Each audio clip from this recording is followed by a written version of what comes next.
You took everything I love, Jonah Hex. You know what that feels like? It feels like harmless phosphorescence.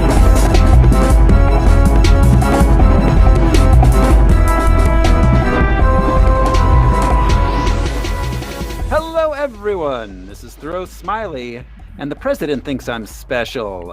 Who is joining me this week? Hi, I'm Josh Cece, and as you know, my unit is the very best. I'm a very uneducated man. My name is Brian Lesh. I'm Alaric Weber, and my horse has Gatling guns. I got some questions there. Yeah, for sure. And this is Harmless Phosphorescence.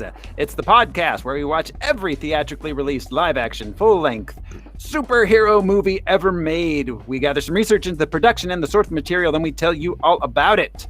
This show is brought to you by patrons. Our patrons, like executive producers Michael Beckwith and Atticus Burkett, and our brand new patron, Jeremy. Thanks, buddy. We appreciate it. Thanks, Jay. Thanks. You can be a patron too. Just head over to patreon.com/harmlessentertainment. We got tons of bonus content there. We've got a Star Wars miniseries, holiday shows, a personal history of sound. If you're a patron, you can just call Brian really at any time. I was just gonna say the lines are open. He'll sponsor you. Yeah. For a penny a day, Brian will talk to you on the phone. If I get enough pennies, I'll have some pennies. Then watch out. Yeah. Better watch your back. Battery or something. Watch out. Don't cry. Brian's listening. I'm always listening. This week, however, on Harmless Phosphorescence, we are watching Jonah Hex.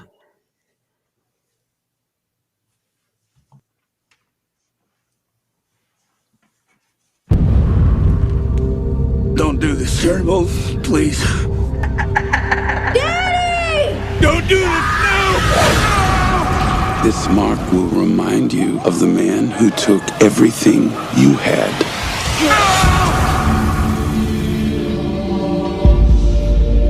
After that night, some say he was a changed man. That his spirit crossed over, giving him powers that can't be explained.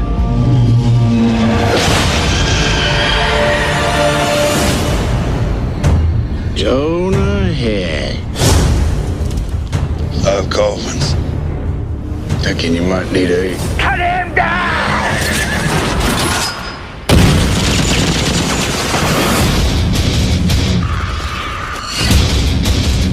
Jonah Hex. You don't look so tough. Hey, Hex! What happened to your face? Cut myself shaving. What happened to yours? Always do like when you finally show up. Jeez, woman, how many men you see in a day? Quentin Turnbull is... Don't you dare say that name to me. Quentin Turnbull surfaced about a month ago. We want Turnbull dead. Why don't you just say that to begin with? Anything new, Smith? Thought you'd never ask. I take it that means you approve. This is the future. Future's bright. Can you shoot? Can you? This war begins right here! I own you now! It ain't much for being owned. Turnbull! We ain't near settled our score. What's it like to go through life with a face like that? Let me show you.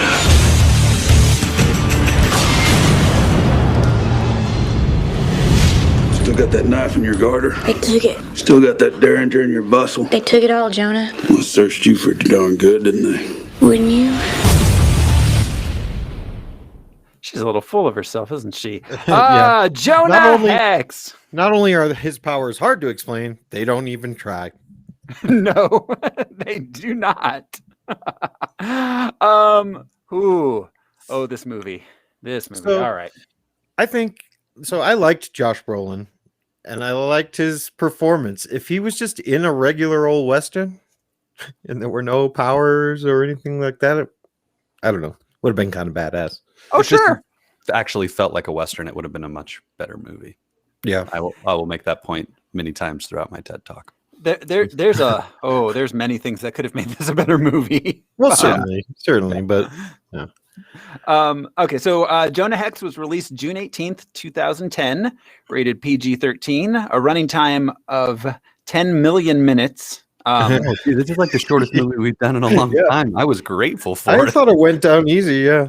It was 81 minutes long. It felt like 3 hours to me. It was painful. I checked the time at the halfway point and I just went, thank God we're halfway there.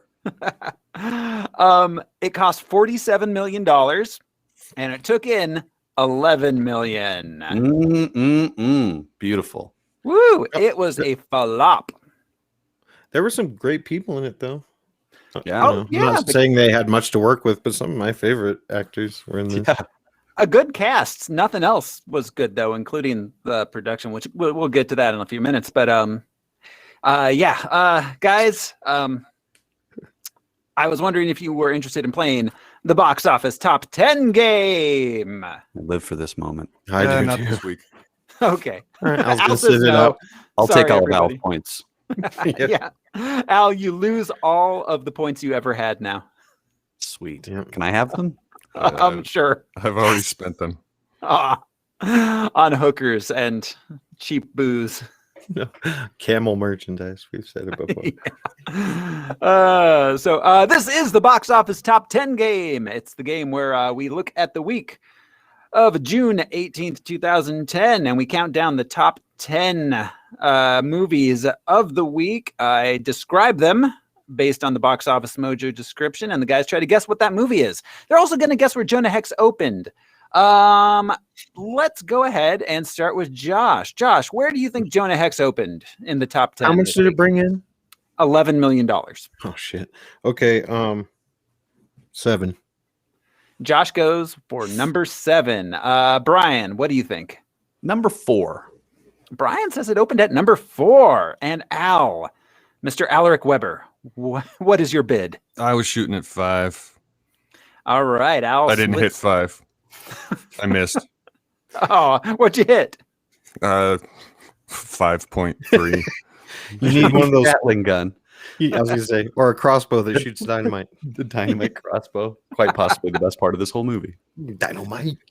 So Al is guessing number 5. Here we go. We are counting them down. This is the box office top 10. Coming in at number 10 this week, a suburban family moves to a new neighborhood with their large yet lovable Great Dane, who has a tendency to wreak havoc in his own oblivious way. Marmaduke. Yeah. Yes, it is Marmaduke. It is. Normally that would be a joke answer, but it's clearly Marmaduke. It was either going to be Marmaduke or Clifford.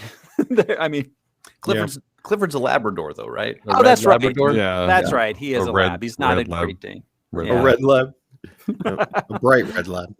Woo. From So all the Brian gets a big red point, Yes. which is not what Marmaduke is, but that's all right. Is that Oh, Marmaduke Red Rocket? Clifford is the big red. Yeah, Marmaduke. He's normal colored, I'm pretty sure. Yeah, but I think he has a big red. One Big- single oh, big no, red part of his no. body. No. I have no. excited Marmaduke. The lipstick's coming out, guys. Oh, all right. What, Al? I don't know. I keep misreading your face. I'll stop. He's just ashamed to be on the air with us. Coming in at number 9 this week. With the world aware of his identity as a superhero, a billionaire must contend with both his declining health and a vengeful madman with ties to his father's legacy. Metal Iron. Metal Man. Yes. Metal. You mean Glenn Danzig? Metal.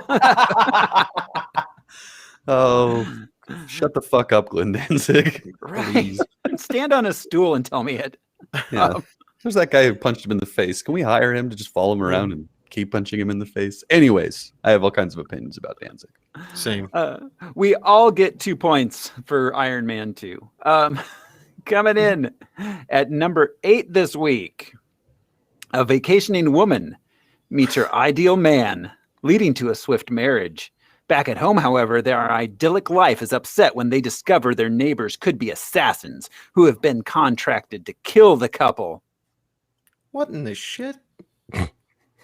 Starring Katherine Heigl and Ashton Kutcher. Oh my god! I did not see this. This moment is the first I am becoming aware of this movie existing. Is it the remake they did of Guess Who's Coming to Dinner? Where Ashton Kutcher was in that with Bernie Mac. What Was that he? called? Oh no. Okay, it's not that. I didn't know that was real. But it was a white guy coming to dinner. Oh, okay. No, this has a one-word title. Give me a word, guys. Neighbors. No, close, but no. Blart. No. Ow. Let's turn that into a word. Blart. It's like Smurf. I'm gonna blart the blart out of him. Excuse me, I blarted. Guess who's coming to blart? Blarting is a number 3. Guess who's blarting to dinner? Al, what's the word you're guessing? I was gonna say hit, but that's not nowhere Oh. close to neighbors. Yeah, but they're spies, so hit is a pretty good guess. It's called Killers. Oh, That's you were the probably name. closer than I was, Al. Well, with Katherine Heigl and Ashton Kutcher, I hope the killers succeeded. Yeah. Coming in at number 7 this week. The U.S. military makes a scarred bounty hunter with warrants on his own head an offer he can't refuse. In exchange for his freedom, he must stop a terrorist who is ready to unleash hell on Earth. What did he win? Josh hits the bullseye. Josh won the Rona box office Heck. top 10 game. This is the first winner we've had in like 6 months. Yeah, I rarely win. I don't know. Woo, Josh. No, I gets won. Does he get a 7 brand? points. Yeah, Brand? you get, but instead of QT, it's going to say Circle K. No, I wanted to just say TM so that I'm trademarked all the time. Everything I say or do. I think you'd want like the copyright sign on your face for CC.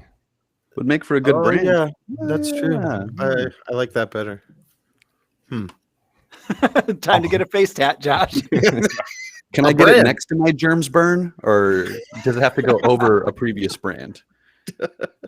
All All Feels right. good to So, win. What do I get for that? An old timey steam engine?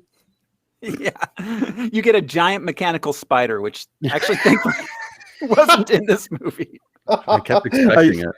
I thought of Wild Wild West a lot. Yeah. Like, where's Kenneth Branagh when you need him, man? Mhm. Oh He's God. around. Speaking of Kenneth Branagh, another terrible movie Jude made me watch was the Artemis Fowl Disney Oh. movie, which Mm. was written and directed by Kenneth Branagh, and it was so terrible. He made a Thor movie, right? Or He made Yeah. Thor, the first he Thor, made yeah, Thor? Yeah. yeah, Ooh, we'll get there. Ooh. yeah. in fact, That's It's That his guy voice loves gourds. in Infinity War. It's his voice that we first hear in the movie, actually, Yeah. where he's like, The distress signal. "We're an Asgardian ship. We've been Yeah. pretty sure." Yeah, Wow. it is Kenneth Branagh. Cool. interesting. It's the best thing So- he's done in the Marvel universe. Yeah, or in the Artemis Fowl universe. That movie was mind-bogglingly terrible. Just anyone who is interested in watching the Artemis Fowl movie.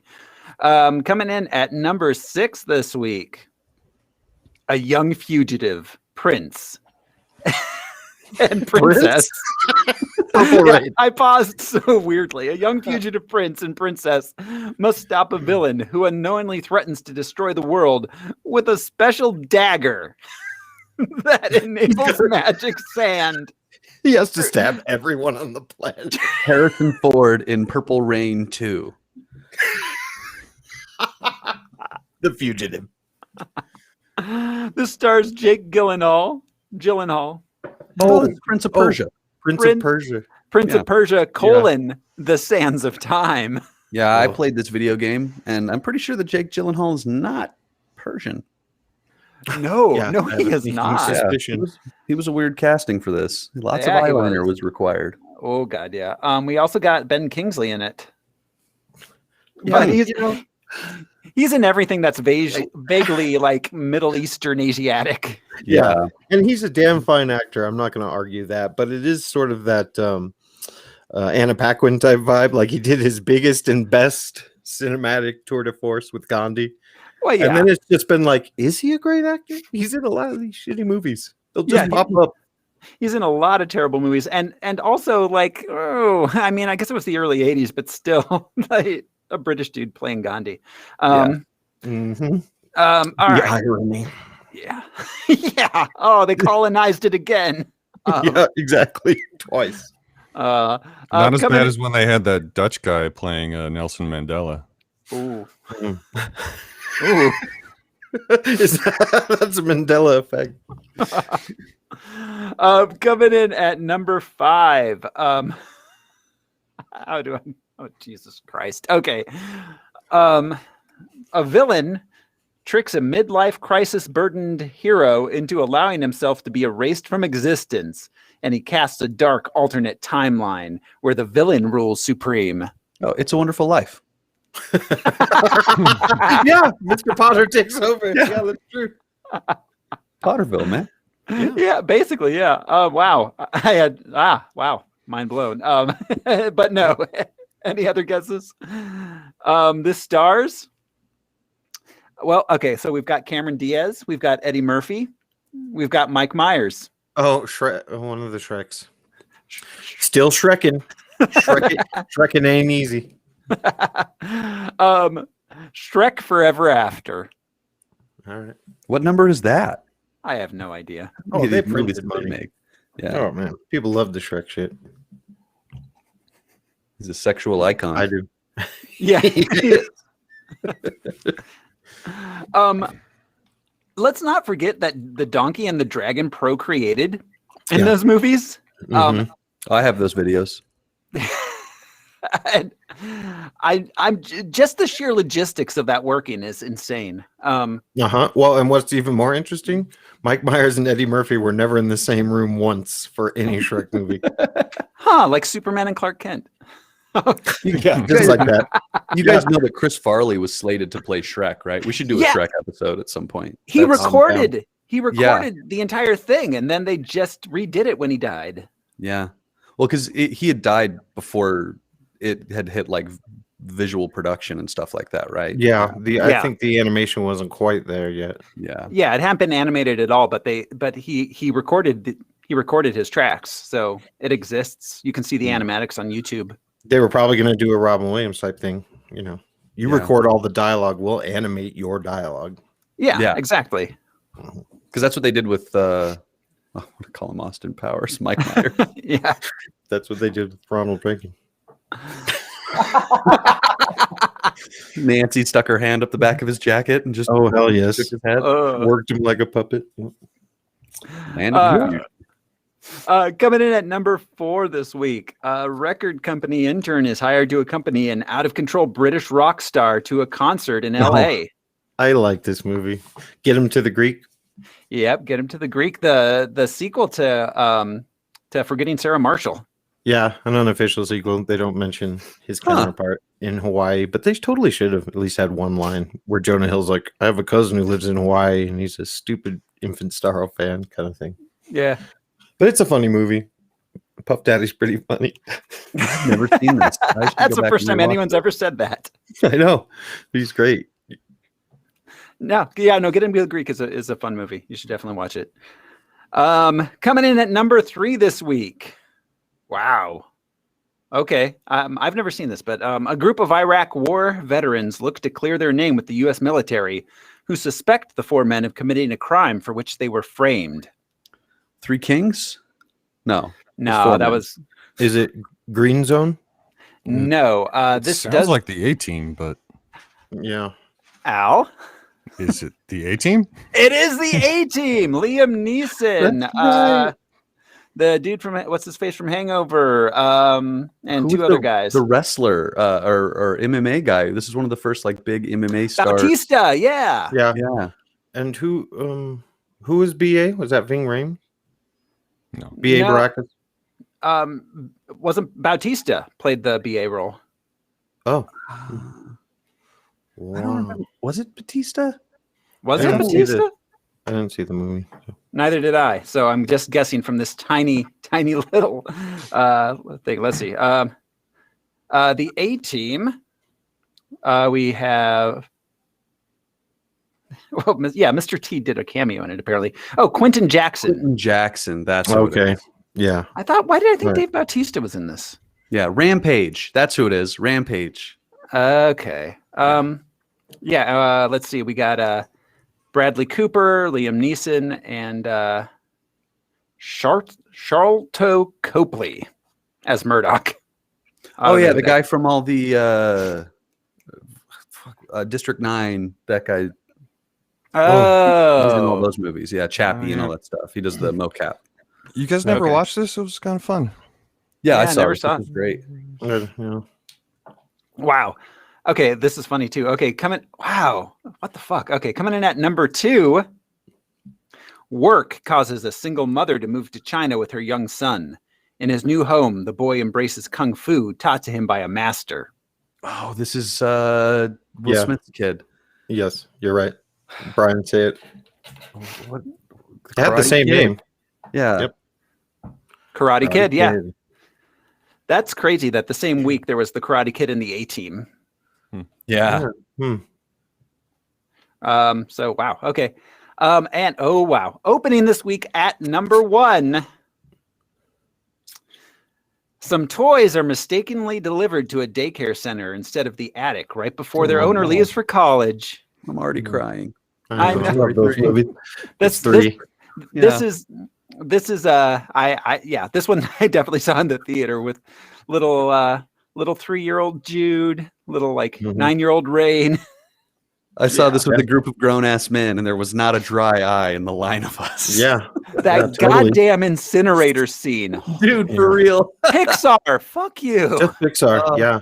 They took was that that- Disney formula to the nth. Was that Rip Torn as the pink bear? Who was the Yes. pink bear? Yeah. I believe it was Rip Torn, yeah. Was Or it? Ed Asner. Was Was no, it Ed as the Asner? bear? No, it was who was it? It was oh god, what is that dude's name? And who was Ed Asner? He was in it. In one of them. Ned Beatty. Ned Oh. Beatty. Ned Beatty. Squeal like a pig. Yep. So yeah, that's it. That's number 1. That is the box office top 10 for the week. That does in fact bring us to the character comic background. Al, tell us some stuff. I got some stuff to tell. More than I expected. But we'll try and zip through this. Most of this is like early history. But Jonah Hex is a DC Comics anti-hero created by writer John Albano and artist Tony DeZuniga. Debuted in All-Star Western number 10, February and March 1972. Okay. The series All-Star Western was retitled Weird Western Tales 2 issues later, with Jonah Hex headlining until 1977 when the character received a self-titled series. When he retired in 1977 After to a the little Civil War. farm. Yeah. Actually, he retired in 1904, but I think I read that.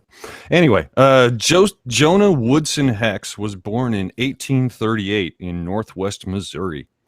He was regularly abused by his alcoholic father, who sold Jonah as a slave to an Apache tribe at age 13. Yeah, I was going to say, in the 1800s, is it child abuse? Like, did they even, were they aware of that concept?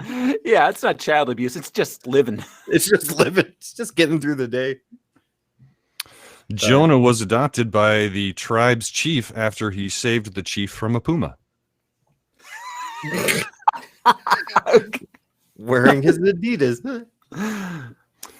Jonah was betrayed by his adoptive brother, No Tante, during their rite of manhood at age 16 and presumed dead by the tribe. Hex returned to American civilization, became a cavalry scout for the U.S. Army. When the Civil War began in 1861, Hex felt the South was justified in seeking independence and joined the Confederate Army as a cavalry lieutenant. Hex became increasingly torn as time passed, having become close with his fellow soldiers, but unwilling to fight for the preservation of slavery, having once been a self. Should have thought of that a year ago. Right? Yeah.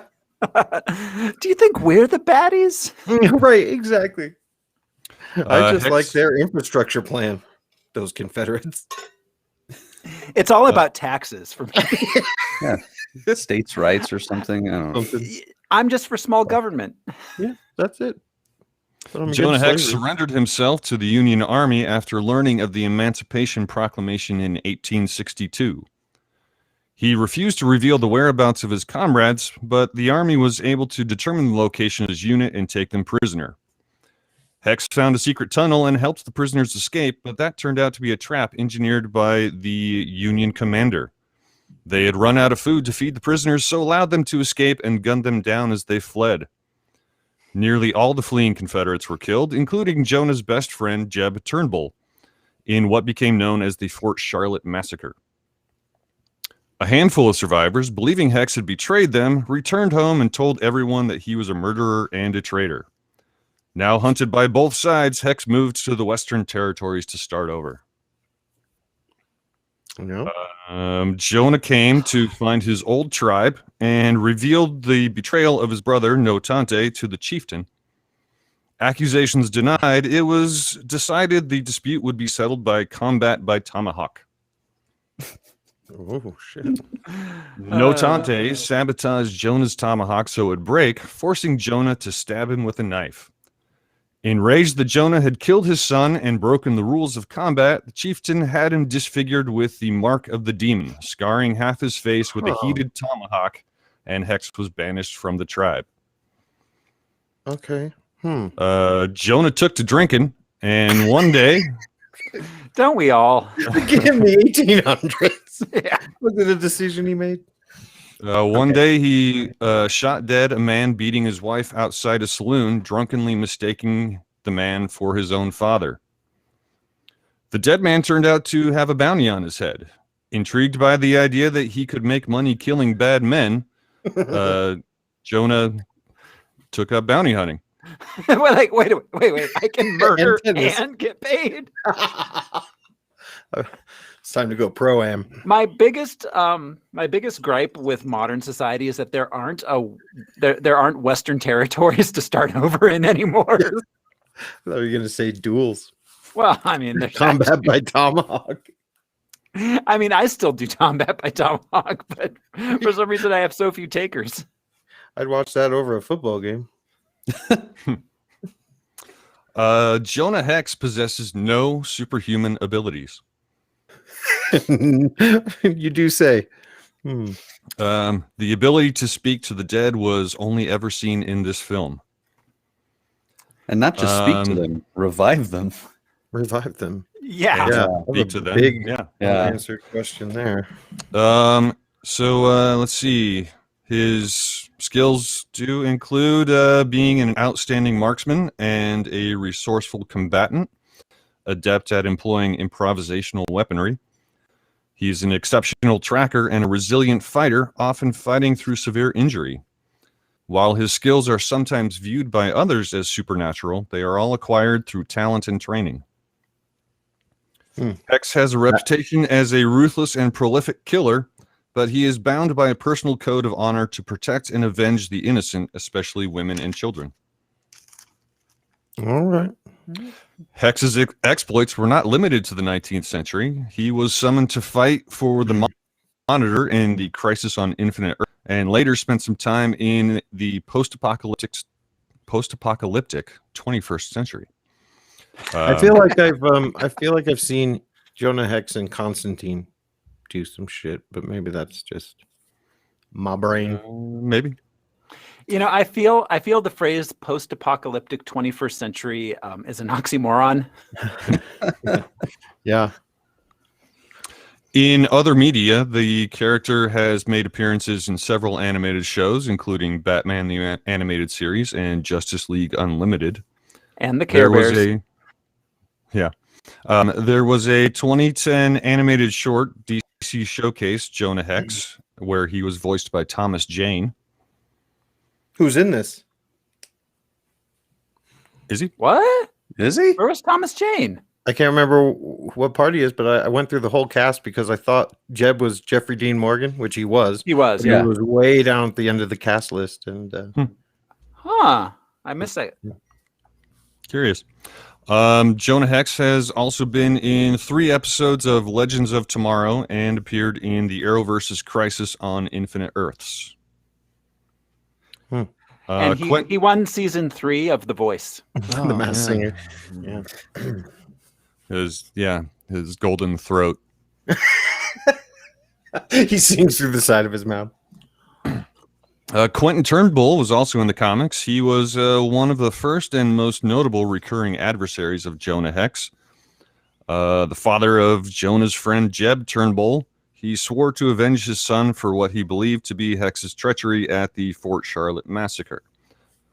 Not a ton more to say about him. And Tallulah Black was a character introduced in 2007. As a young woman, she was savagely raped and mutilated by a group of men who killed her family. Hex saved her and helped her gain vengeance. Tallulah would go on to become a bounty hunter herself and eventually Hex's lover.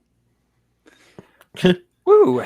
It took till 2007 to give him like a love interest or female counterpart. Yeah, no, they were like, "Hey, should we have a girl in this comic series?" It's like, I think people who like westerns like dudes. Lots and lots of dudes. What if we just put more holes in the dudes, like in their cheeks and stuff? Would that taking the place of having a girl? And I'd like to know, did any non-prostitutes have sex in these towns? Not in the 1800s. No, they didn't. Or they did. But yeah. But, well, I mean, you could count the number of times by the amount of children. It's true. So, all right. Is that... I'm sorry, I'm just listening to the kitty. Is that it, Al? I guess Abaddon has more to say, but no, that's all I got. All right. Thank you very much, Mr. Weber. That brings us to the film production itself. Jonah Hex was written by Neville Dean and Taylor. Yeah, weird little nicknames. I don't know. Well, it's their last names, Neville Dean, Mark Neville Dean, and Brian Taylor. So they work as a team exclusively. It's like No, I understand, but just anyways, felt like a Mick G type thing. It's like Goofus and Gallant. So Neville Dean. I understand the concept of 2 people. I just don't get to make any highlights reference very often. They also wrote Crank High Voltage, and the upcoming Ghost Rider Spirit of Vengeance, which we'll be getting to, not just a few weeks away, guys. They didn't write Christmas with the Cranks?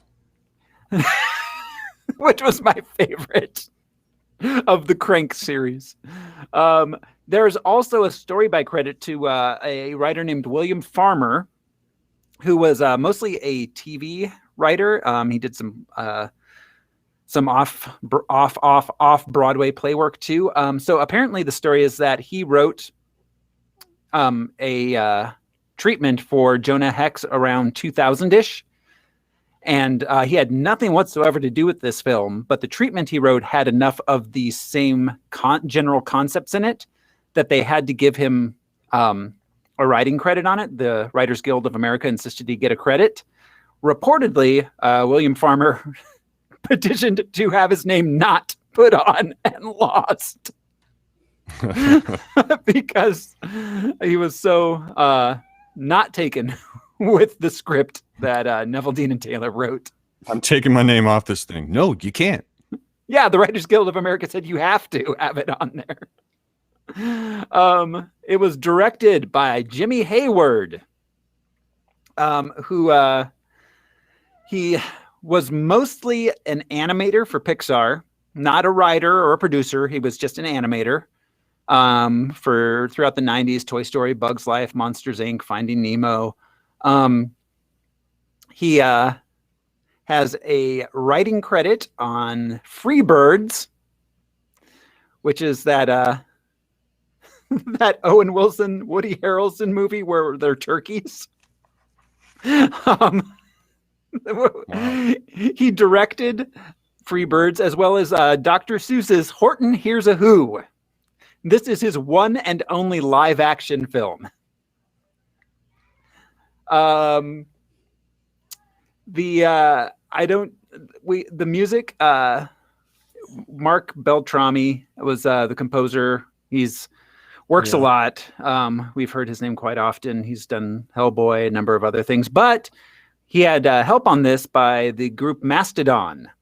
Oh, yeah, cool. I like them. Yeah, they're all right. The cast includes Josh Brolin as Jonah Hex. Let me stop real quick.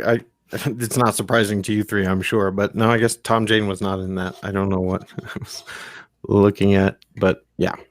So I see. He did want the role, and he did some makeup photography tests. He made a mini Jonah Hex film. Well, and which is totally a Thomas Jane thing to do, like we saw in Punisher fan-made film. Mm-hmm. Well, and apparently he voiced Jonah Hex in an animated show. Oh, yeah. Maybe I was looking at that at first. My wife and her brother were in Young Riders with Josh Brolin. Nice. Just one episode, but yeah. Nice. Were you perhaps thinking of Tom Wopat? No, I know Tom. I was so excited to see him, and I knew right away. I might have been looking at the cartoon first. All right. So Brolin, of course, got his start in. Well, so he's the son of James Brolin, a famed Hollywood actor. His stepmom's Barbara Streisand. His real, I don't know, who is his real mother. I don't think his real mother is like famous. Yeah, it doesn't matter. But he, of course, the very first thing that I saw him in was Goonies. I think that might have been his first film. Yeah. Of course, he was in The Young Riders, like you said, co-starring with Andrea. He was in. Yeah, she got second billing. Yeah. He played W in W. He was in No Country for Old Men, True Grit, Inherent Vice, Men in Black 3. We will see him as Thanos. And Cable. And Cable in Deadpool 2, yeah. That's true, yeah. I like him. I think he's talented. Yeah, I think he's good. He's fun. Yeah, he's fun. Totally. He is. We got Johnny Malkovich as Quentin Turnbull. Wow, was he sleepwalking his way through this movie? Yeah. John Malkovich as John Malkovich. Yeah. Like he showed up and he was Malkovich. Yeah. He showed up and was like, all right, you can give me hair extensions or I can act, but not both. I will only do the accent 15% of the time. Yes. The other time, I'll do a Malkovich accent. Right, totally. Does anybody remember from SNL where he read The Night Before Christmas? No. It's terrifying and hilarious. I bet. Because there are real children at his feet. He goes on these existential rants. I just watched Death of a Salesman with him and Dustin Hoffman for a class that I'm taking. And oh my God, he is incredible in that role. I bet. It was really interesting seeing him do that and then watch this and just be like, oh God. And I just watched Being John Malkovich like a week before too. So my brain is full of every end of the possible John Malkovich spectrum. You have to find it on YouTube because it's never released, but Sam Shepard's play True West with Malkovich and Sinise. It's just two brothers seeing each other after their father died, seeing each other for the first time. But oh man, it's just fantastic. I've wanted to put on a production of True West. Like he's an incredible actor, and that Death of a Salesman just like really showed his ability to express emotion. I guess I don't know. That's acting. Yeah. Well, Al, what was your favorite line from True West? Do you remember? No. Those are the most monotonous fucking crickets I've ever heard. John Malkovich screams that. Oh, I love it. Well, he got his start he in Steppenwolf. He was part of the same class as Gary Sinise and Joan Allen, actually. And Laurie Metcalf from Roseanne and such. Which is funny because Joan Allen, I just watched Face Off for a monthly movie coming soon. For if patrons, $1 a month is all you need to be a patron and watch our monthly movie. This month is going to be Face Off. So I had to show Jude and I watched Face Off. He was amazed by Face Off, but then I had to show him the trailers for the other two in the Nicolas Cage action 90s action trilogy, The Rock and Con Air. Yeah, with Con Air with Malkovich. Yeah. Con Air is a good movie, man. Well, it's not a good movie, but you know what I mean. It's not a good movie, but it is a movie. It is. I don't watch it ironically, but yeah. It is a Michael Bay movie starring Nicolas Cage and John Malkovich. So that is what it is. Yes. So Megan Fox as Lila Black. She made her acting debut in Holiday in the Sun in 2001. She was in the ABC sitcom Hope and Faith for a couple years. Then she was in Confessions of a Teenage Drama Queen. The first thing I saw her in and her big breakout role was Transformers in 2007. Yep. Jennifer's Body is actually pretty good. I was thinking about watching that after seeing her in this because that's supposed to be a cult classic, and I it is haven't good. seen it. It's actually really good. I don't think she's great in this, but she was pretty good in Jennifer's Body. Yeah. I read a quote from her. I think it was just on IMDb when I was poking through watching the movie. This is, she says, her worst movie she's ever made. Wow. It was bad. You know what was weird was, did you guys notice that a lot of scenes that were just her, she looked weirdly airbrushed. I mean, digitally smoothed out, like to a strange degree. Like it was a Maxim magazine thing. Yeah. Good way to put it. Yeah, and it's hilarious. Shiny in places that human beings don't sweat. Mm-hmm. Right? Exactly. And there's not a lot of overhead lighting. Yeah, Yeah, but still exactly. it looks like there's. And I love it. Obviously, leading lady has to be attractive. I suppose that's the formula. But it's always so funny in westerns. All the other prostitutes almost look like they're from the 1800s. They cast them that way. And then there's always one who clearly has more modern genetics and is gorgeous. And it's just so funny. Doesn't look like they're cut from shoe leather. Right. Exactly. That woman would have been kidnapped and stolen. like the dude tries to. Yeah. So she was married to Brian Austin Green. I thought they still were.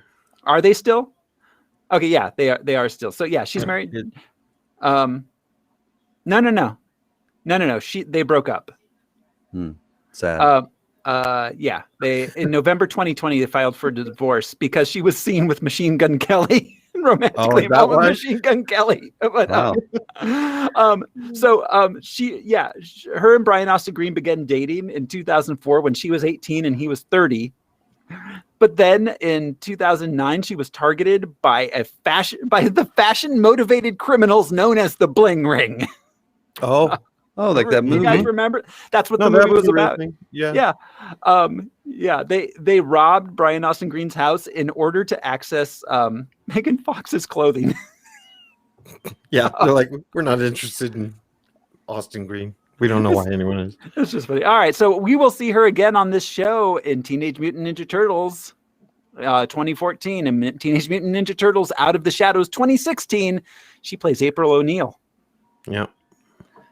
Michael Fassbender as Burke, who slowly became more Irish, I felt like. Yeah. His name should have been Seamus, man. Yeah. Something like that. He didn't have a first name. He was just Burke. Maybe it was Seamus. Yeah. Could have been.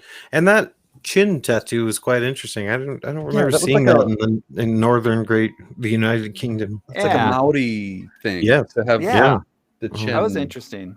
Yeah. I was very confused by his appearance and his accent. I mean, maybe he got the tattoos because he was a sailor or something, but you didn't see that in Irish culture history. No. Let's see. He got to start in Band of Brothers. And then, of course, Inglourious Bastards was where he came to a lot of people's attention. He played the android David 8 in Prometheus and Alien And Walter. Covenant.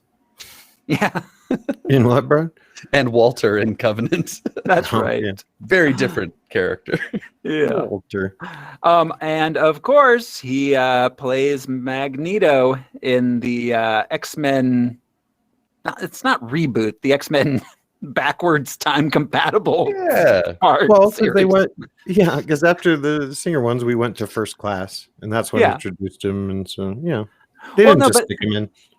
No, they didn't just stick him in, but it's fitting those into the X-Men timeline is insane. Well, I mean, X-Men is a comic book. The timeline Yes, is insane. So Yeah. it's, Yeah, it they fits. had- It works. right. I think he's German and Spanish, if I remember correctly. So him playing an Irishman is a little odd, I thought. Yeah, he was born in Heidelberg, and his mother Adele is Irish. Oh, Well, Irish. his- Okay. His father is German. Yeah. Because he has more of a United Kingdom accent, doesn't he? He doesn't really have a German accent. I mean, I in don't- real life. Well, we see him speak I don't- German in X-Men, and he's very much a. I mean, he speaks 2 lines, but. Oh, he speaks it a lot in Inglourious Bastards. Oh, that's true. He just speaks a particular regional dialect, which is why they catch him. Yeah. Oh wow. And the holding up of the 3. Yeah. He's the great grandnephew of Michael Collins. Huh. So interesting. Will Arnett. Will Arnett, who is not funny at all in this movie. No, but he still had Joe Bluth vibes though. Yeah. Sometimes. He played Lieutenant Grass. Also didn't have a first name. And Will Arnett, of course, best known as Job from Arrested Development. He plays Bojack Horseman, which, again, anyone who hasn't watched Bojack Horseman, I think it's the best animated show of the last 10 years. I think it's better than Rick and Morty. He was Mr. Amy Poehler for Yeah. several years. Yes, he was. That's right. He played Lego Batman. Oh I my also- God. So, I also played good. Lego Batman, but in a different way. Yeah, you didn't get paid in for the it. bedroom. Yeah. Oh, he got paid. Well, I paid myself. In Legos. And yeah, Will Arnett, he's great. We'll see him again, also in Teenage Mutant Ninja Turtles. Oh, Mhm. yeah. Yeah. Michael Shannon as Dr. Cross Williams. He gets 2 names though. All right. And he was hardly in it, but I love that guy. Yeah. God, he's been in so many things. Revolutionary Road.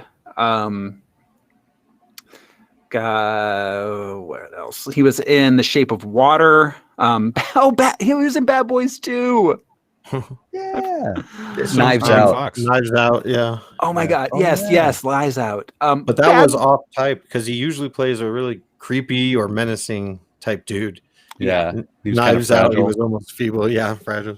I forgot he was in Bad Lieutenant, Port of Call, New Orleans. That movie is one of the craziest fucking things I have ever seen.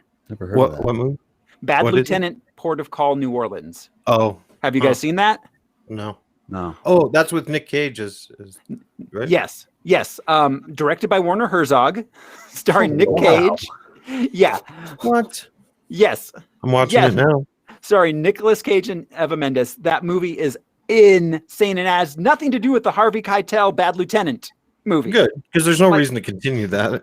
No, I don't. Yeah, no. Like, the movie I'm is sure there will insane. be another bad cop down the line. Yes. Wes Bentley played Adelman Lusk. That's the politician dude. That's the guy. I feel like we saw him in something recently. What did we see him in? Let me look at his. Sorry to jump back to Michael Shannon real quick. Yeah. He was Zod in Batman v Superman. Yeah, that's that's right. right. And Man of Steel. Yeah. Yeah. Okay. All right. So yeah. Wes Bentley. We saw him recently in Ghost Rider. He played Blackheart. He was the kid. right. He was the kid with the plastic bag in American Beauty. Yeah, he pops up a lot actually. He Yeah. always has interesting facial hair. Or often does. Yeah. Aidan Quinn played Ulysses S. Grant, America's favorite president. Didn't do a good or bad job, but I love that guy. Yeah, Yeah. I same. always have. I was He's- immediately pleased to see him, and then immediately disappointed by the rest of this movie. Absolutely. Mary Shelley's Frankenstein. Legends of the Fall, right? Legends of the Fall. Michael Collins. Which based on Michael Fassbender's great granduncle. Oh, Yeah, that's right. Yeah, I was gonna say like I don't know. He's totally an Irishman all the way through. yeah. He With could the have name played like Burke. Aidan Quinn. He was in Elementary, Yeah. the CBS Sherlock series. Weird. Oh yeah. Let's see, Lance Reddick as Smith. Let's see, he was Cedric in The Wire. Yeah, Um, he was. Yeah, he's a great actor. Yeah. I mean, did anybody? He wasn't from the comics, was he? Al Smith, this like Q character. who I didn't developed come weapons? across his name.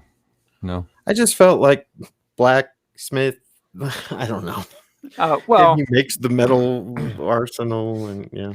Anyway, yeah. Well, and it took me because I missed a lot the first time because I was having a real hard time paying attention to this movie.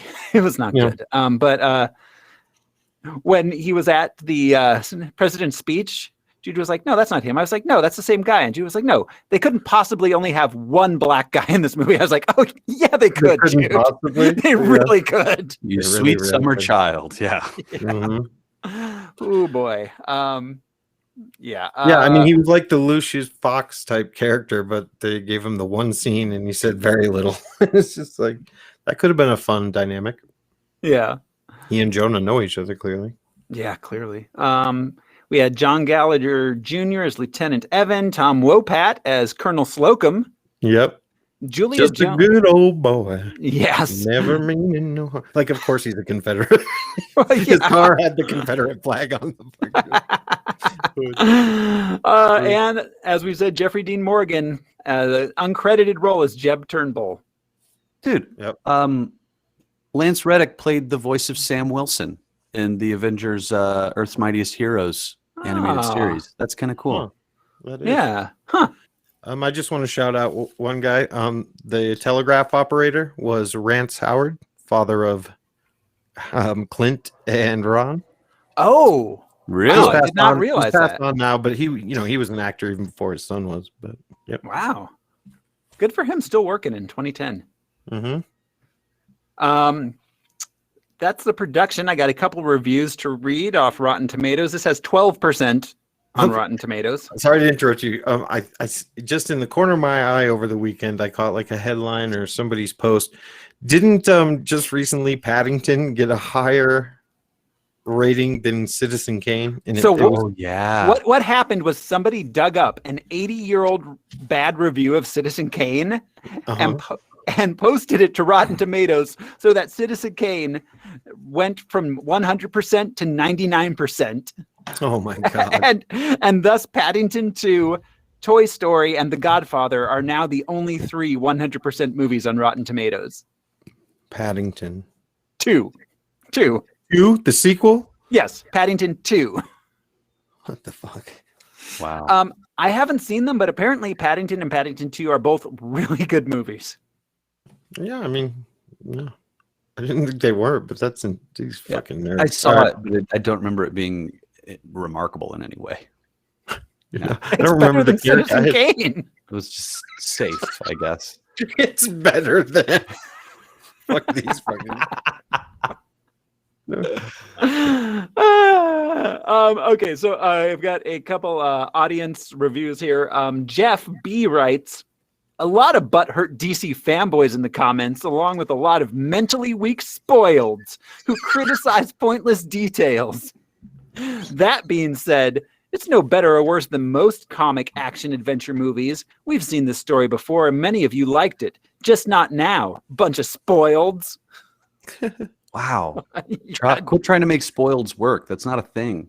No, Yeah. it's not a thing, Jeff. Well, yeah, there is a word. It's brat. You know, Yeah. you're a brat. Yeah, Sounds like spoiled. groceries that need to get tossed. Exactly. Nolan burgers that have gone bad. Melvin Burgers.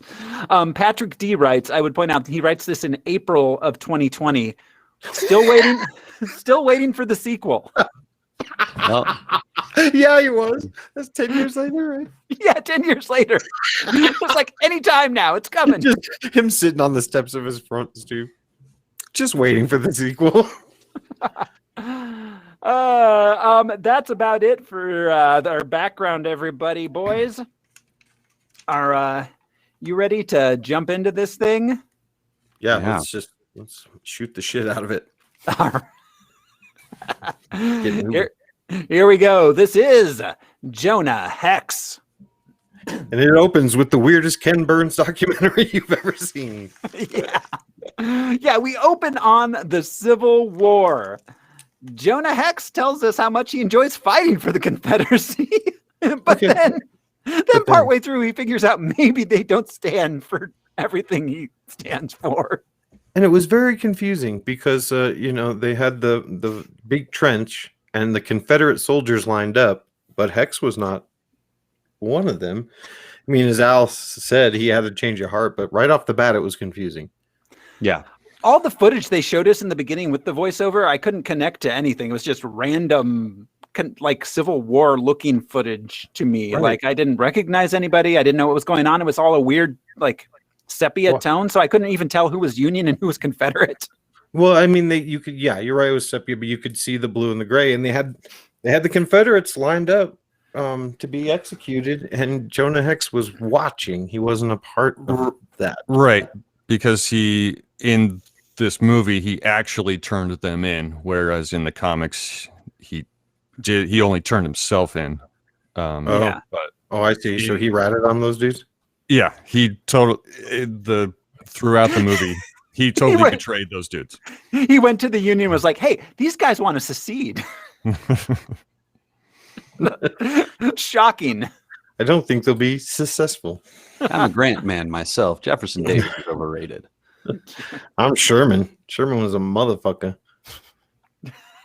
He was. Yeah. He really was. He's like, I left Atlanta standing because I'm a nice guy. Nothing else, though. So all right, we cut to Jonah. He's tied up Jesus style. Yeah, was that a crucifix? Some other than covered. It was an X. I mean, it was definitely meant to evoke crucifixes. Uh-huh. And that was a shot from the comics. He was tied up the same way by the Apaches that scarred his face.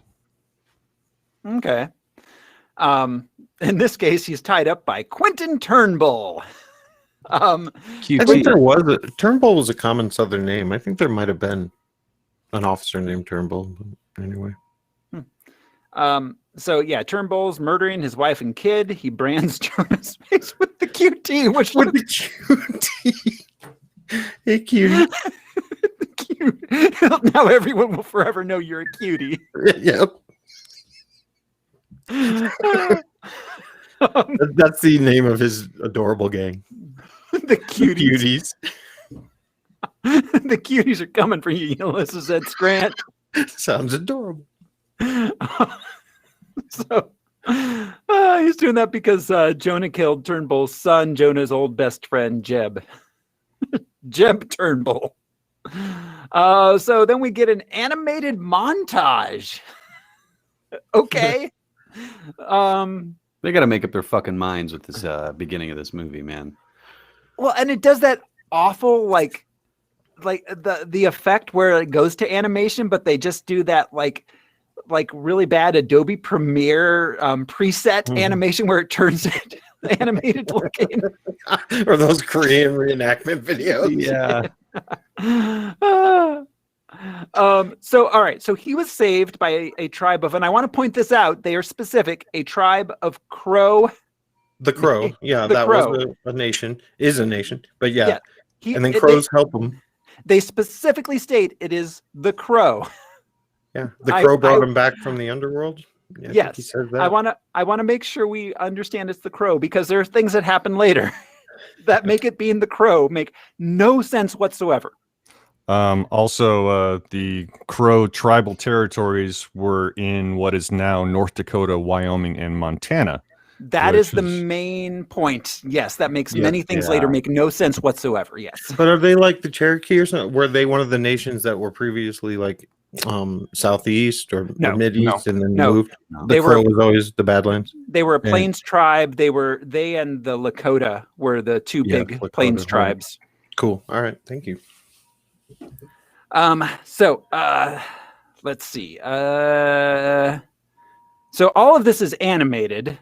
The Crow medicine men bring him back from the brink of death. Not from death. He was not dead. They bring him back from being almost dead. Mostly dead. Mostly dead. Mostly dead. Yeah, to find out that there were no supernatural abilities attached to this character before makes all of that shit just insulting, really. Yes. I mean, how do you contrive that Crow shit after there's been like 6 Crow movies? Like, how do you? Well, it could be a snake. It could be something else. And they use the Crow tribe because their name is Crow, and crows are crows. This is like the whitest shit ever. Oh my God, it's awful. And also, I'd like to point out he was not dead. So his ability to talk to dead people is just due to them providing him good health care. Yeah, you're right. Organic remedies. And so I won't save it till the end because it's an important question. How is there a limit? Is a person too dead? Like he talks about spirits being trapped and spirits crossing over. Like once you cross over, can he still touch your hand? And I know he dug up Jeb, but Jeb wasn't that old. Dead. I mean, that was no, because that was during the Civil War. It's been like 12 years at least for Jeb. Then this is 1876. Well, then more to my point. Yeah, you can just touch bones. It would appear, and Jeb was not nearly decomposed enough for 12 years in the ground. That's why I didn't realize. Yeah, I didn't do the math. It seemed fresh. He still had facial hair. That was what it was when he died. Yes. Well, your hair keeps growing. Yeah. Forever. For a year. His didn't. He had a mustache. Very sinewy for a long dead corpse. Yes. Yeah. They tied this to a limit.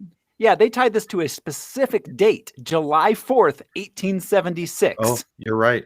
Very specific. So and the fact that we also know when the Civil War was means like they play real fast and loose with a lot of time stuff in this. Really, really fast and loose. So we're still animated. We haven't yet got out of the animation. They bring him back from the brink of death, which gives him the ability to talk to dead people. And then through animation, we find out that someone tells him Turnbull died in a hotel fire. He was at the Four Seasons. Yeah, he's just sitting at the bar dying. Yeah. In the animation, it didn't make any sense. No, I'm not escaping this. So he's like, well, I guess he's dead. Might as well be a bounty hunter. Right. Yeah. His vengeance set aside so easily. He wasn't even the one. So I did what I do best kind of thing. Like that, that was what the monologue, like the voiceover said. So dumb. Yeah. And then he shoots like 12 people in one go. And then we're out of the animation thing. That was so fucking weird. All of that to do for that setup. I don't know. Yeah. I was frustrated by that. Yeah. That animation reeks of, hey, we're out of money. Mm-hmm. Yeah. Why did he have to be dead? Why did he have to die to then come back alive without actually having died? And he uses this power that they created for the movie twice. Right? With the dude who's in the cage on the farm or whatever, and then Jeb. Yeah, he uses it twice. Twice only. only. Revive his family and just keep them with him. Well, yes. It only lasts for a while. The sooner you're dead, the longer you're dead, the longer it takes for the dead people to burn up. And then so the people that are recently dead will burn up right away. But also dead people are able to know where everyone that they knew in life are at all times. Oh, because they're watching us. Yeah. They're always just bumping around. Yeah. Yeah. That's always been my problem. You think about all the people who have died since the dawn of man. It's got to be crowded. God. watching you in the Ghosts can. walking around. Hey, I just heard a interesting fact the other day. There were over 200 billion T-Rexes that existed over their time on Earth, which is something like 10 times the amount of humans that have ever existed. Yeah. T-Rexes. T-Rexes, not dinosaurs, T-Rexes specifically. They may have stuck. Well, they might have been hunted out, but if it wasn't for a cataclysmic event, they might still be here. Oh yeah, Yeah. if it wasn't for Filing that, taxes and balancing checkbooks and going to work. The show dinosaurs. Making music. 1% of music. 1% of the T-Rex. dinosaurs would be making too much money, and the rest would be struggling to get by. Just a stegosaurus with the sign that says "Why lie? I need a beer." So the Earth is just haunted by T-Rex ghosts. Yeah, yeah, Mhm. it's packed with Wow. T-Rex ghosts. Everywhere. So all right. Do you think they watch us wherever we go? The T-Rex. No, they can't unless we move. That's what cats see when they like pounce at nothing. Oh yeah. It's T-Rex ghosts. All right, so we finally get to the title card, and Jonah Hex is dragging a bunch of dead bodies into a small mining town in the desert. The sheriff double crosses him, not wanting to pay the bounty, and so Jonah just kills off the sheriff and all his men Yep.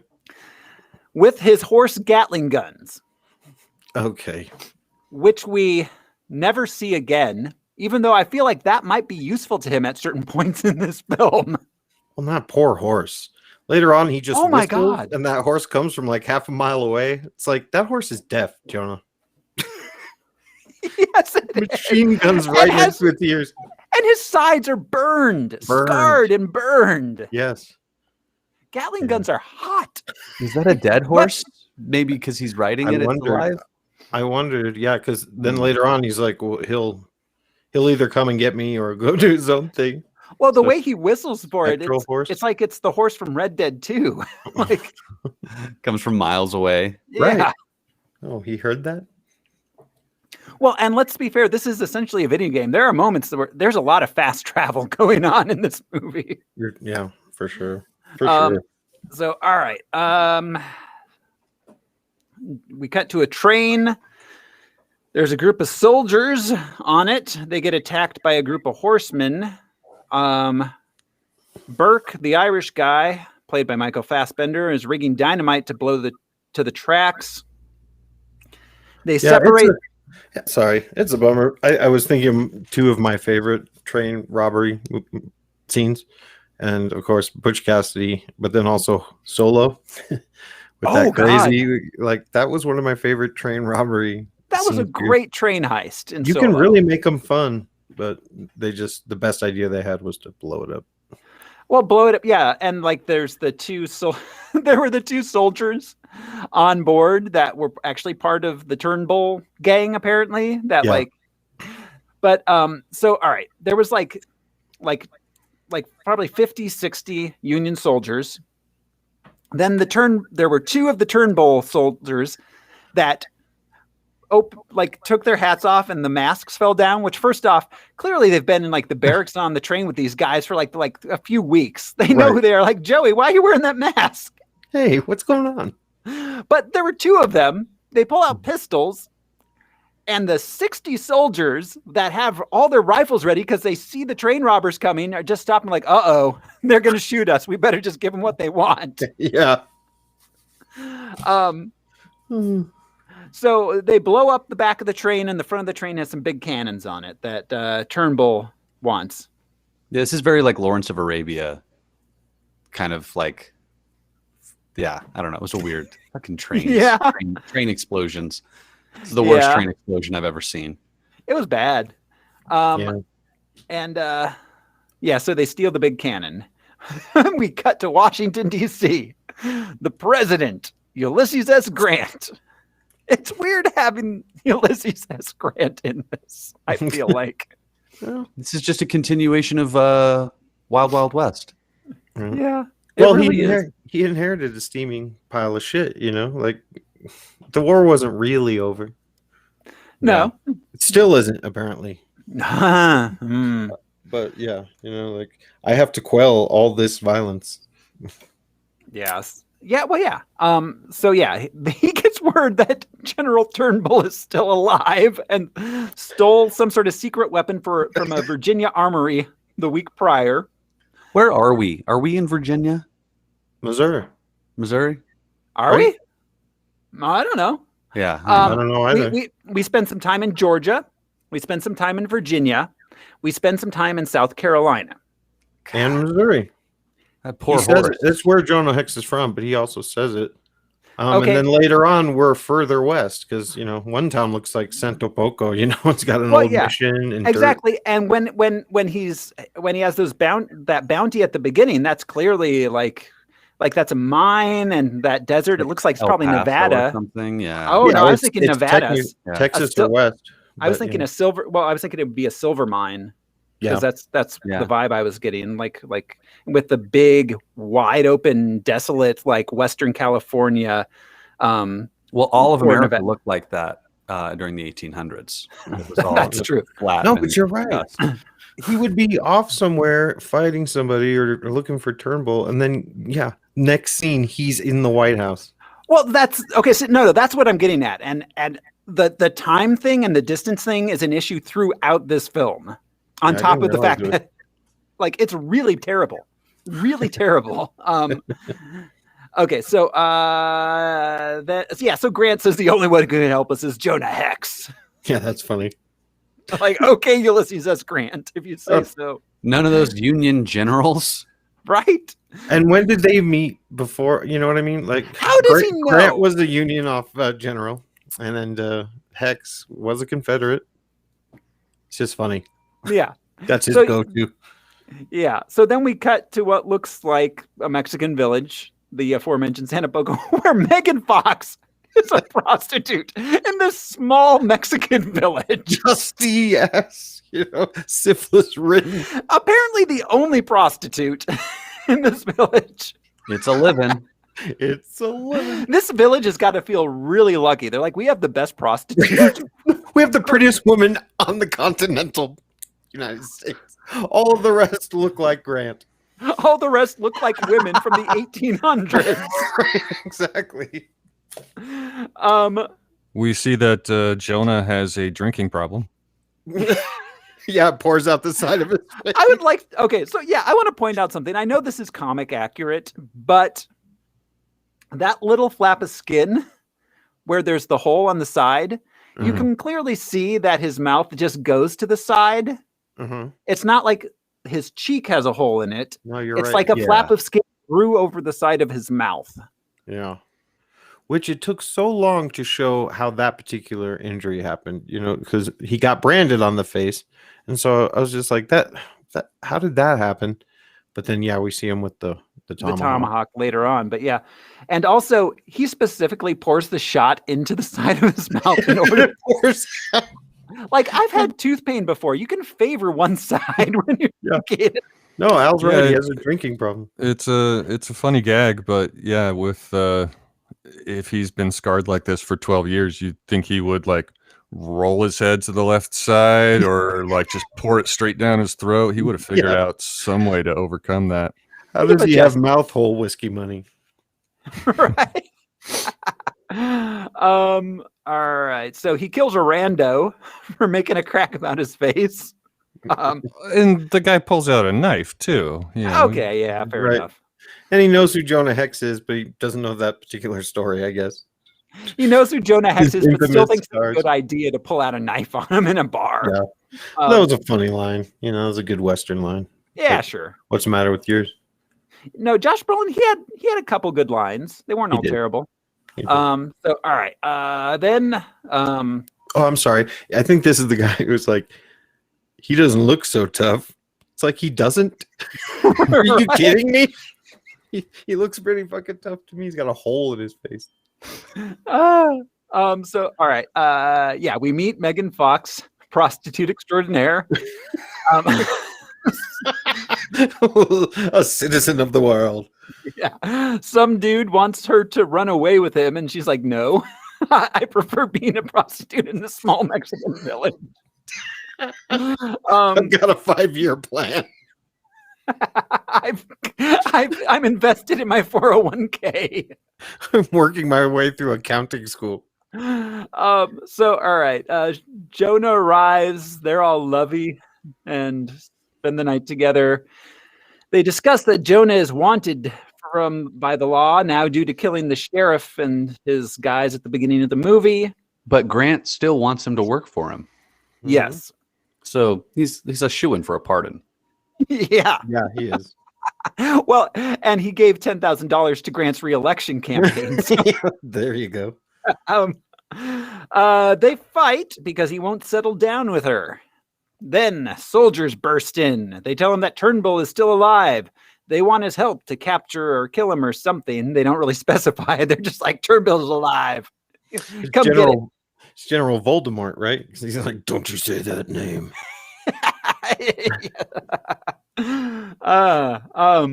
Malkovich would have made a great Voldemort. Yeah. You wouldn't have to have any makeup whatsoever. No.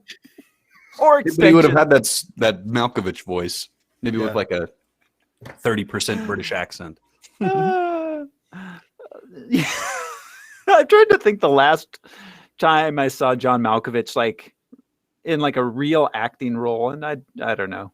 Maybe I just don't watch enough of those movies anymore. Maybe they're still being made. He's great in Space Force. Oh, I haven't watched Space Force. Good in that, yeah. Yeah, he's good. He's fucking good. So all right. He meets Lieutenant Grass, Will Arnett. Interrogates one of Turnbull's dead men. The dead guy tells him that he was recruited into the Turnbull gang by a man named Royal Slocum. Royal Slocum's running a fight club, which means the dead guy just broke the first rule. Yeah, he did. Maybe that's why he's dead. Not a first offense. That's true. He broke the second rule too. Yeah. What is the punishment for talking about Fight Club? I guess you get your ass kicked. Yeah, get beat up. Yeah. If that's what you're into, I mean, talk about it all the time. Yeah. Win-win. So Jonah heads to Fight Club. You go door to door. Hi, can I talk to you about Fight Club? Like, oh man, come on. Honey, the Fight Club is here again. So Jonah heads to Fight Club. Along the way, he has a memory of burning off the QT from his face. Then there's a lot of this movie that is just Jonah's brain. Like just him thinking about things and remembering things and imagining things. Imagining things, yeah. Just fever dream after fever dream. Yeah. We join Turnbull. He's having a meeting with Adaman Lusk, who is a Southern politician guy who's working with Turnbull apparently to overthrow the U.S. government. He tells Turnbull where a trigger device for the cannon is. Turnbull then steals it and kills a bunch of soldiers. Why did they not even try to tell you what these weapons were? What were those orange orbs? Well, oh yeah. I mean, I was gonna wait to get to that, but how this weapon works, what it is, like it wasn't supernatural, and didn't they say Eli Whitney even have? Well, no, but it wasn't supposed to be. Do you know what I mean? They were acting as though it was an industrial achievement. So those orange globes weren't meant to be something magic? Because it seemed like magic to me. It seemed like they were leaning in on them being like beyond chemistry, more a product of physics, like atomic or something almost. Yeah. But you're right. They gave an impression that there was something. It's also like the fight in this scene with that snake dude. Like they just introduced a dude who is pretty extra. I was about to get to the Snake Man. The Snake Man is insane. But nobody else. The dude could unhinge his jaw. I mean, I don't know. Yeah, the supernatural elements to this film were so haphazardly thrown in, just here and there for no purpose other than for them to be there. The orange balls, all they did was ignite lead cannonballs. How the fuck does that work? You know what I mean? Were those lead cannonballs, or were they something in them? Because they seemed like they were glowing and cracking from the inside themselves. Right, that's what I mean. They detonate those. So no, probably not lead, but they didn't tell us. Yeah, they had to fire what looks like regular cannonballs, but might have been something special, but they weren't glowing. And then the glowing one detonated all of those that had been previously But fired. after those landed, you could see in some shots they started to like kind of like break apart like little cracks where there was almost like a lava look inside them. I thought that was after the orange orb. No. The townspeople come out to inspect them. Yeah. And when they're inspecting them, they're starting to like crack apart. And then he fires the orange one, and the orange one causes all of those to explode. Okay. Yeah. So it seems like the big ones he fired first also have something special to them. They absolutely do. Like Al said. I mean, they blew up like explosives, like C4. This would be so easy to explain with one line. One line. Yeah. And also, like, why does it have to be this weird dual shot like it's just confusing. And how lazy to be like, Eli Whitney, after he invented the cotton gin, he invented the most powerful weapon on earth. I actually looked this up because I was like, did Eli Whitney have anything to do with weapons? And he did actually become a musket supplier to the United States Army in the early 1800s. He's from the town in Connecticut my dad's family's from, Terryville. Did they know him? All right. So yeah, he Jonah arrives at Fight Club. He confronts Slocum, who won't talk.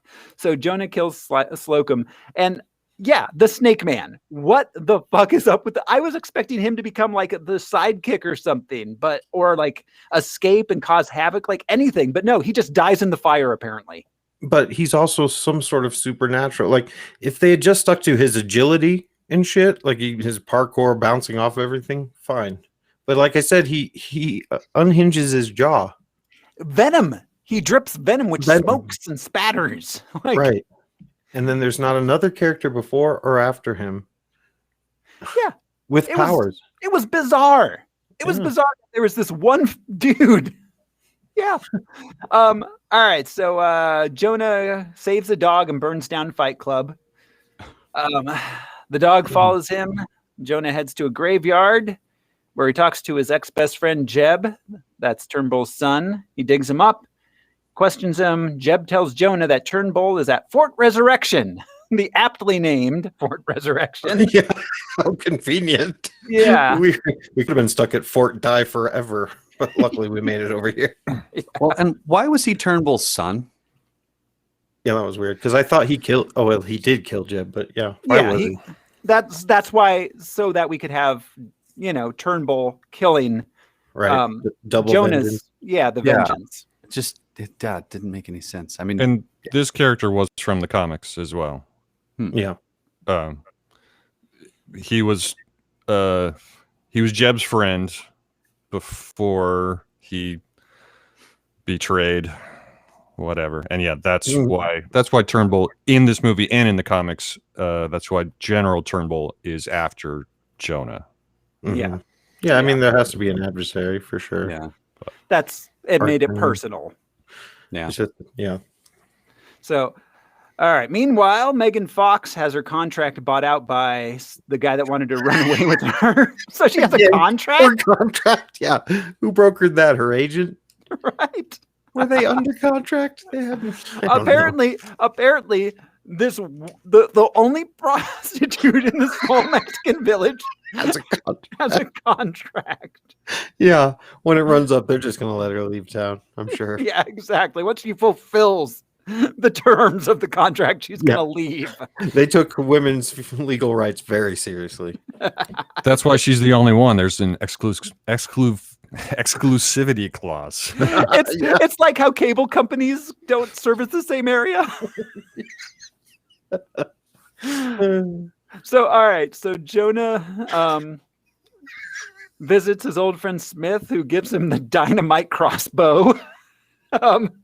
Yeah, so he's a weapons expert, but they really don't even talk about that. And he's also very innovative, I would say, more than Eli Whitney. Yes. Yeah. He just learned. Okay. Eli Whitney. I can't believe Eli Whitney is part of this movie. Yes. The continent killing weapon. Oh, well, and Junior and Senior, what's his name?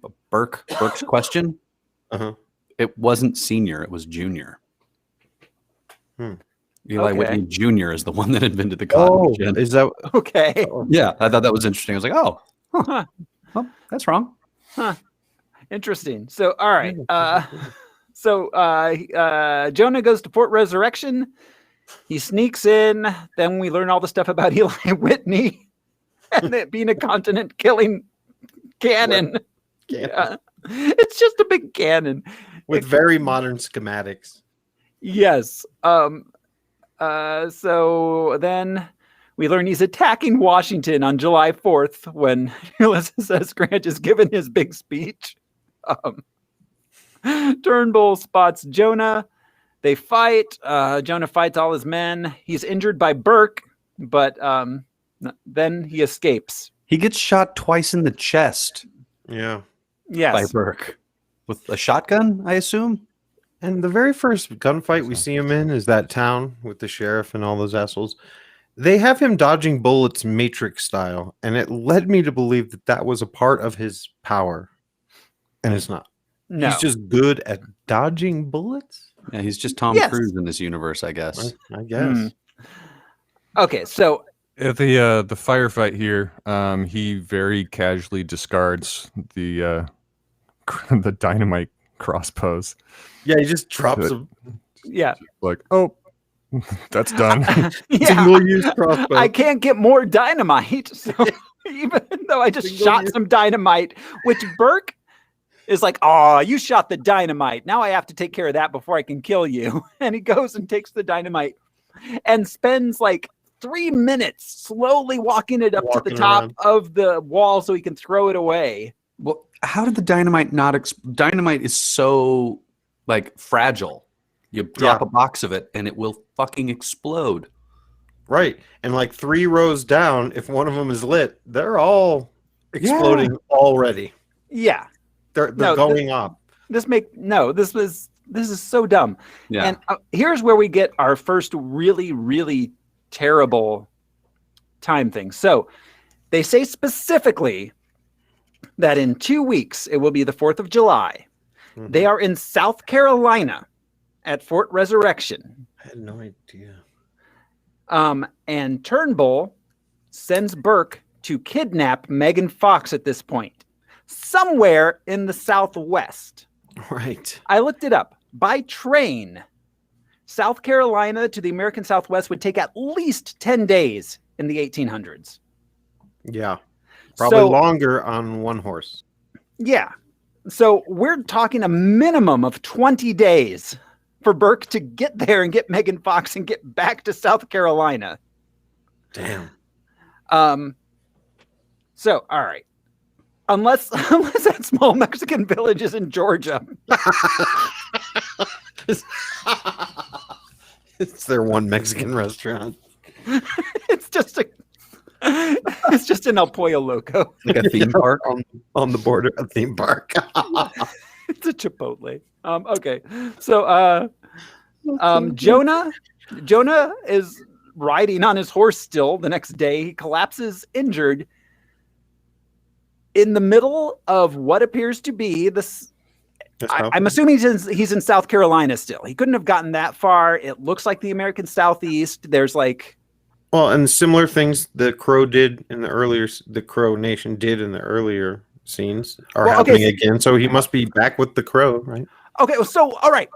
So then either in the course of like 6 hours, he rode from South Carolina to North Dakota, Right. or this Great Plains tribe, for some reason, took their village and moved it to South Carolina without the American government having any problem with that, because we know how chill the American government was about the Native Americans in the 1800s. The chieftain is like, hey, I got a job offer. So I just looked up. I found another location that Jeb Turnbull was buried at Gettysburg, Pennsylvania. oh my God. Oh my fucking God. Oh wow. Like at least Ghost Rider, let you know that the horse was also spectral and could move in and out. You know what I mean? Yeah, they don't give you any indication that this horse is just a This horse. is worse Anything than else. this is worse than like the Game of Thrones season 8 jetpacking. Like, Yeah. oh my God. All right. So, yeah. So Jonah has his imagination battle with Turnbull. Yeah. What was Then- that? Right? Yeah. I was like, is this a flashback? Andrew's like, oh, I think it's a hallucination. No, Jesus Christ. he's just thinking about fighting him. And that's how it's going to go down. All right. Then Turnbull blows up a town. Burke arrives and kidnaps Megan Fox. So she killed the dude that bought out her contract, then just hung out at the same brothel for weeks. All right. She has a contract, man. Yeah, it's her contract now. Meanwhile, Jonah is healed by the tribe of Crow in the American South, in the Southeast, apparently. As soon as I saw the teepees, I was like, those are not the Native Americans that were in that part of the country. Yeah, exactly. And plus, those teepees looked terrible. Yep. My dad had a teepee. I spent a lot of time putting a teepee up and taking it down. Those things would have fallen over with a stiff breeze.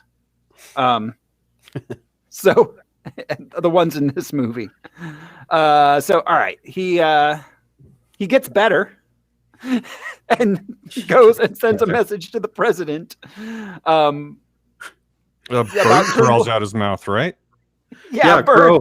a crow Just crawls a out bird. of his Like, mouth. was it through that hole in the side of his mouth, or was that? I wonder. He's like, I don't remember eating that. The crow gets stuck on the little flap. Some people believe.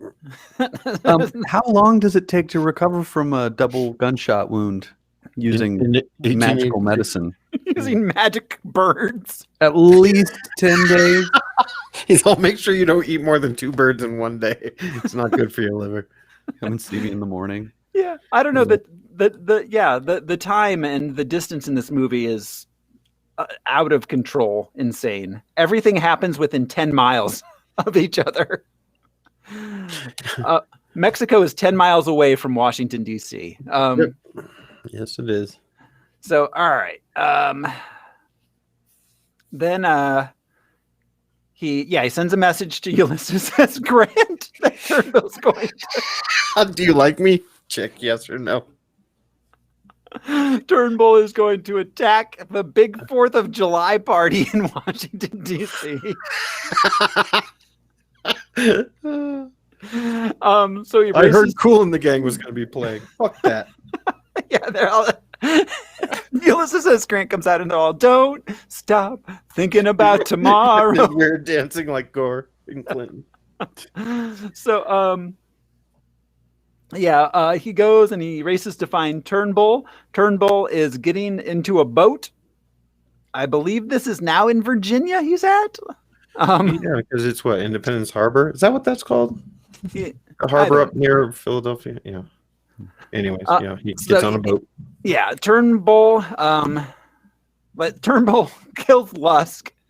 I just want to say this is a trope that I only recognized with this film, where there's like the bad guy that's like really bad, and he ends up like betraying the bad guy that was like bankrolling him. It's kind of like with Justin Hammer and Whiplash in Iron Man 2, or Bane and Daggett. Yeah, Rises. Yeah, exactly. Like it's that trope. So all right, he kills Burke. Then Jonah kills Burke. He gets captured because Turnbull is holding Megan Fox captive. Then in Washington, Ulysses S. Grant starts giving his big speech. Smith is there watching. The ship arrives, and it has on its sights a Capitol building shaped sight. Yeah. Oh my God. Yep. Who built that? Who made the sighting mechanism for that? Right.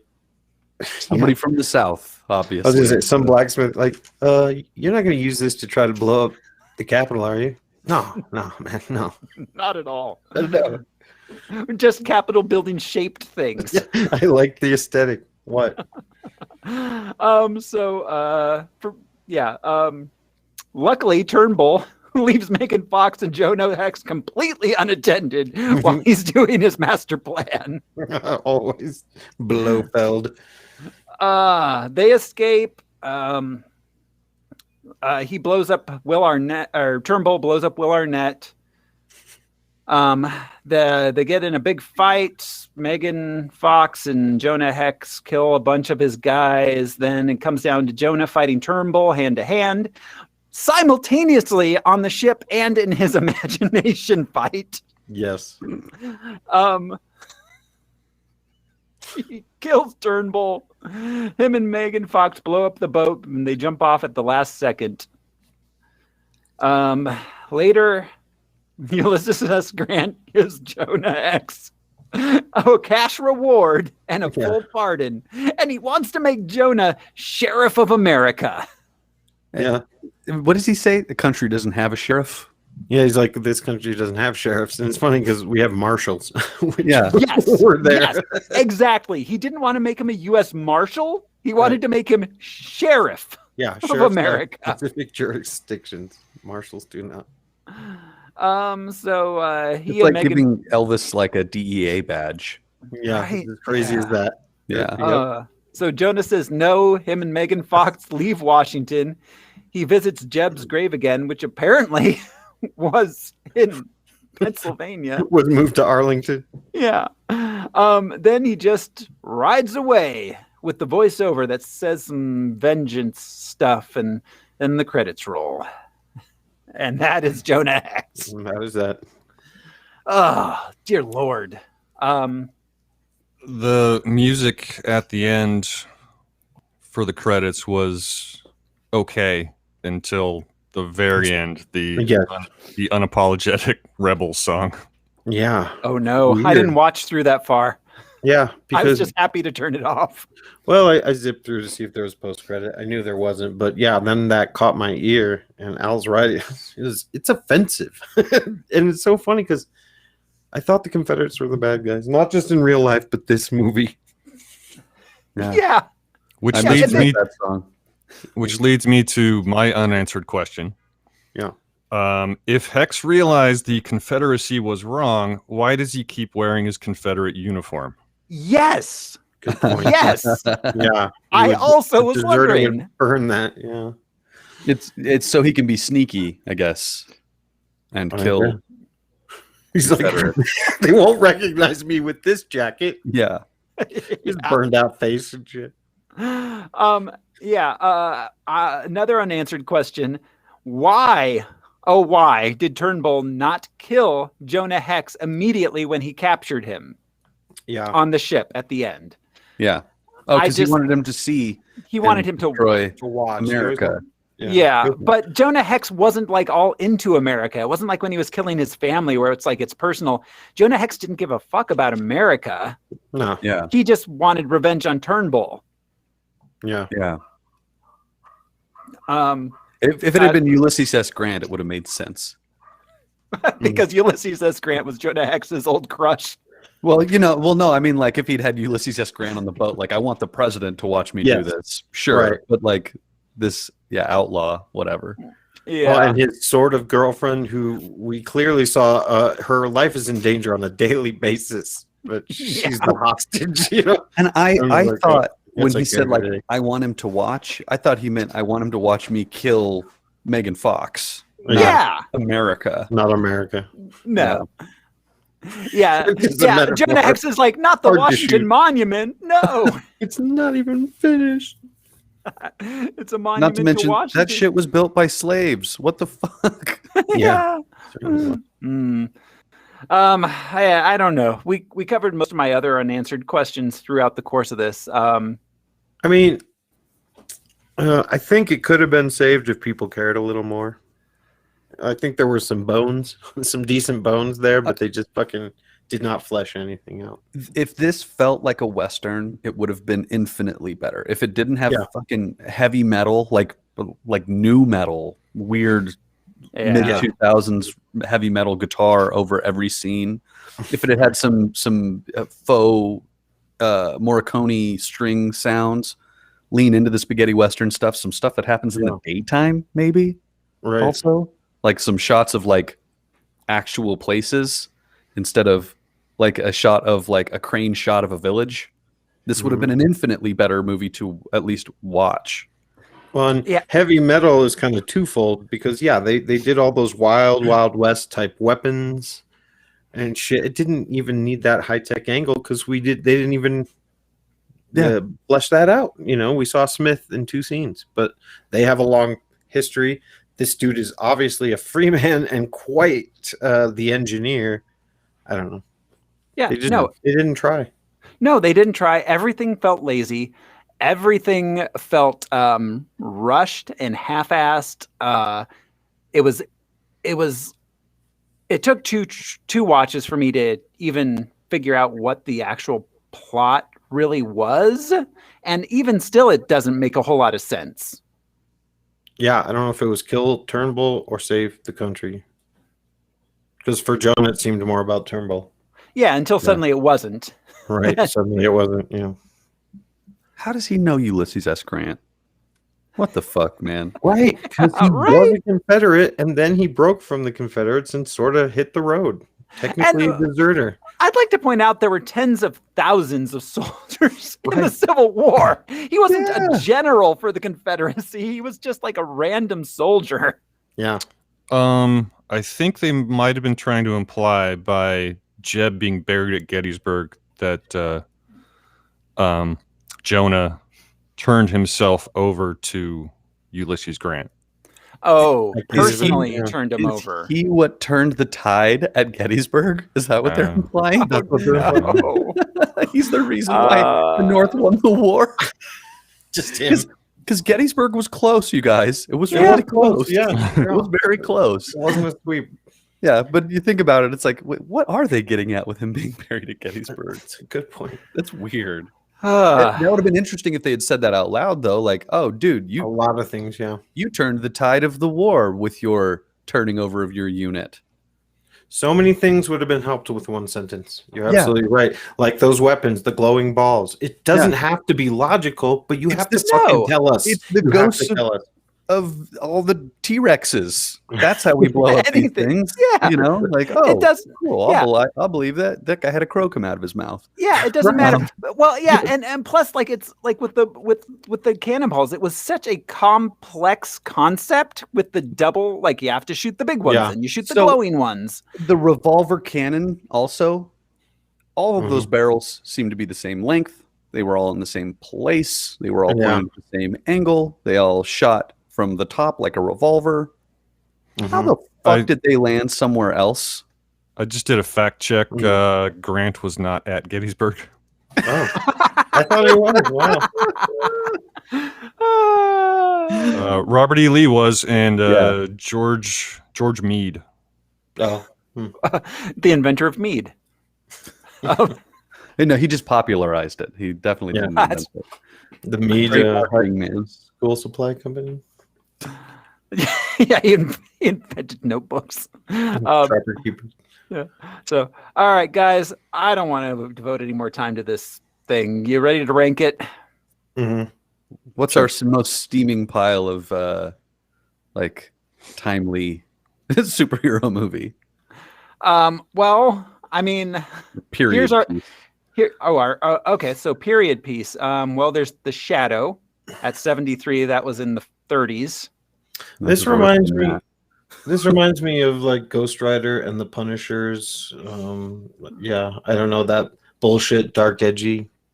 Yeah, it does. I would say we've got League of Extraordinary Gentlemen at 66. I think it's worse than that. Yeah, I mean, I think this is worse than The Spirit, which is saying something. I feel like it's in. Okay, personally, I feel like it's in this range, somewhere between The Spirit and like Elektra. Like it's in this area. Yeah, personally, I got serious Catwoman. Like, what the fuck is going on? I don't know what. Because at least Catwoman and The Spirit had people involved with it that were like interested in doing something. Like they had something to say, as misguided and bizarre as it was. Halle Berry was like going for it. She was acting to the rafters. This was just like a dreary trudge through a formulaic I'm good with Fog. I'm good with right under the spirit or right above. Okay.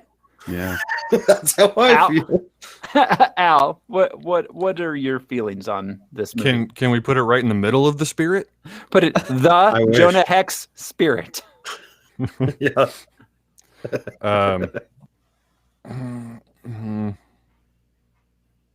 Yeah, I say below. Below the spirit? Yeah. Yeah. All right. Brian, you're good with that? Yeah. Bury this thing. All The right. spirit had some cool visual effects. Nothing else, but Yeah. It at least was visually striking. You know, Right. Jonah Hex had that facial prosthetic thing going on for it that really added so much. really tied the room together. Yeah. I personally don't think I hated it as much as it sounds like you guys did, but I can't I fight didn't- for it. I didn't hate it as much as throughout it, but yeah, it's not good. I was not entertained by this movie. I was No. confused and frustrated by this movie. No, at least some of these, like, as bad as it was, Catwoman was Fun. strangely Funny. entertaining. Yeah, it was Yeah. funny. This wasted its entire cast. This wasted did. every single cast member in offensive ways. Yes, you did. Yes, Yeah. you did. Yeah, there was no reason for this to be made at all. No one had any sort of passion for it. Like, it was just an exercise in, we have a property, let's make a thing out of it. Yeah. Well, not just that, but also, and despite two Iron Man, they were still in that attitude of like the dark, edgy characters, Mhm. the ones that sell, the Punishers, the Ghost Riders, the Yeah. Jonah Hex, Constantine.